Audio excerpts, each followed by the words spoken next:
नमस्कार, 3D news में आप सभी का स्वागत है।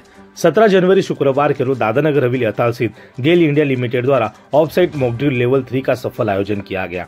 यह ड्रिल आपदा प्रबंधन प्राधिकरण दादरा और नगर हवेली के सहयोग से और ERDMP रेगुलेशन 2010 के तहत आयोजित की गई, जहां पर सिलवासा RDC एवं डिजास्टर मैनेजमेंट के उच्च अधिकारी मौजूद रहे।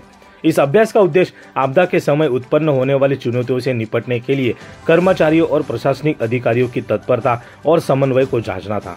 इस मॉक ड्रिल में सिलवासा फायर डिपार्टमेंट की टीम, आलोक इंडस्ट्रीज, रिलायंस इंडस्ट्रीज और गुजरात गैस जैसी प्रतिष्ठित कंपनियों का भी महत्वपूर्ण सहयोग रहा।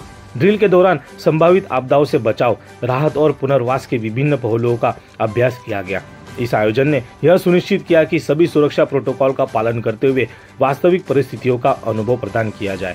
स्थानीय प्रशासन, पुलिस, फायर ब्रिगेड और संबंधित विभागों ने मॉक ड्रिल में सक्रिय रूप से भाग लिया। कार्यक्रम के दौरान विशेषज्ञों ने आपदा प्रबंधन की बारीकियों पर प्रकाश डाला और बताया कि किस तरह समय रहते समन्वय और उचित प्रतिक्रिया से जान माल की सुरक्षा सुनिश्चित की जा सकती है।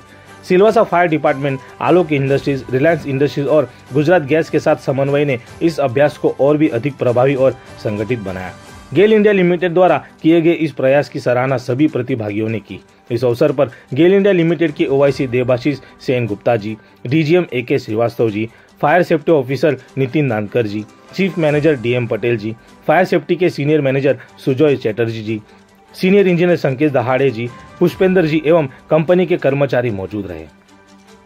तो पहले तो मैं बता देता हूँ कि ये जो गेल की इंस्टॉलेशन है, हमारे जो one of the important trunk pipeline है DOPL, दहेज उड़ान पाइपलाइन, उस पाइपलाइन की IP2 स्टेशन है। तो इस पाइपलाइन से करीब जो है 10 से 12 मिलियन गैस जो है मुंबई रीजन में सप्लाई करता है। तो आज जो है हमारी जो प्रोसेस है, प्रोसेस के हिसाब से हम लोगों को ऑफ साइट मॉक ड्रिल जो है साल में एक बार करने पड़ते हैं। और ये भी हम लोगों का कहना ये है कि जितनी भी डिस्ट्रिक्ट से पाइपलाइन जाती है, हर एक डिस्ट्रिक्ट को कवर करना है। तो इस बार हम लोगों ने भी दादरा नगर हवेली की बात की, वहाँ पर जो डिस्ट्रिक्ट कलेक्टर है उमा शंकर जी और जमीन कुमार जी हैं, उनके गाइडेंस में हम लोगों ने ये तो मॉक ड्रिल करा।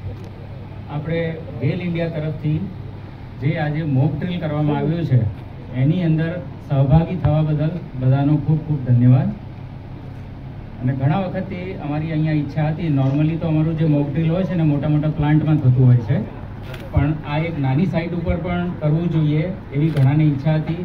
અને અમારા ઓડિટરની પણ એક રિક્વાયરમેન્ટ હતી કે ભાઈ એકદમ રિમોટ લોકેશન પર પણ આ રીતનું કોઈ મોક ડ્રિલ થવું જોઈએ। તો એને લઈને આ વખતે ગેલ ઇન્ડિયા લિમિટેડ અમારા જે OIC સાહેબ છે સેન ગુપ્તા સાહેબ, એમના ગાઈડન્સમાં, એમના અનુભવને લીધે અમને માર્ગદર્શનમાં અમે જે છે આ મોક ડ્રિલનું આયોજન કર્યું હતું। અને એની અંદર સહભાગી અને સપોર્ટ કરવા માટે અહીંયાનો જે ડિઝાસ્ટર મેનેજમેન્ટ સેલ છે એમાં પ્રિયાંક સાહેબ અને ધરમવિજય સાહેબ, RDC સાહેબ અમિત કુમાર શ્રીજી, એ બધાનો ખૂબ ખૂબ સારો અમને સહયોગ મળ્યો। જેવું અમે એમને એપ્રોચ કર્યું તો એકદમ પોઝિટિવલી એ લોકોએ અમને રિસ્પોન્ડ કર્યું અને અમારું ઘણું સારી રીતે માર્ગદર્શન કર્યું, કેમ કે અમે આ પહેલી વખત કરી રહ્યા હતા। એટલે એની અંદર શું કરવાનું છે, કોનો સપોર્ટ લેવાનો છે, એ બધું ઘણું એમનું ગાઈડન્સ અમને કામ આવ્યું કે જેને લઈને અમે આ રિલાયન્સને, પછી આલોક ઇન્ડસ્ટ્રીને, ગુજરાત ગેસને આ બધાને કોર્ડિનેટ કરી શક્યા। અને એમના તરફથી ઓબ્ઝર્વર પણ અમને મળ્યા કે એના માટે હું આ બધાનો ધન્યવાદ કરું છું કે તેઓએ આ બધામાં અમારો સહકાર આપ્યો। અને સાથે સાથે જે અમારી અહીંયા જે ટીમ હજીરાથી જે આવી છે એનો પણ હું ધન્યવાદ કરું છું કે એ લોકોએ અહીં આવીને આ જે આખું મોક ડ્રિલ હતું એની અંદર સહભાગી થયા અને એમને જે પણ જે કામ આપવામાં આવ્યું હતું એ એમણે સફળતાપૂર્વક પાર પાડ્યું। અને ઓબ્ઝર્વર એમણે જે અમને માર્ગદર્શન આપ્યું છે અને જે અમને સજેશન્સ આપ્યા છે એ જરૂર અમે લોકો એને ધ્યાનમાં લઈશું અને આગળ એ રીતે અમે એમાં ઇમ્પ્રુવમેન્ટ અમારે ત્યાં કરશું। આ સાથે હું આપ સૌનો ધન્યવાદ અદા કરું છું અને આશા રાખું છું કે જ્યારે એકચ્યુઅલ સિચ્યુએશન થાય ત્યારે પણ આ જ રીતનો અમને સહકાર મળે અને બધા મળી જોડીને કામ કરીએ અને સેફટી માટે આપણે સેફ રહીએ બધા આસપાસના એરિયામાં। એ સાથે હું ફરીથી સૌનો ધન્યવાદ અદા કરું છું અને મારી વાણીને વિરામ આપું છું। ધન્યવાદ।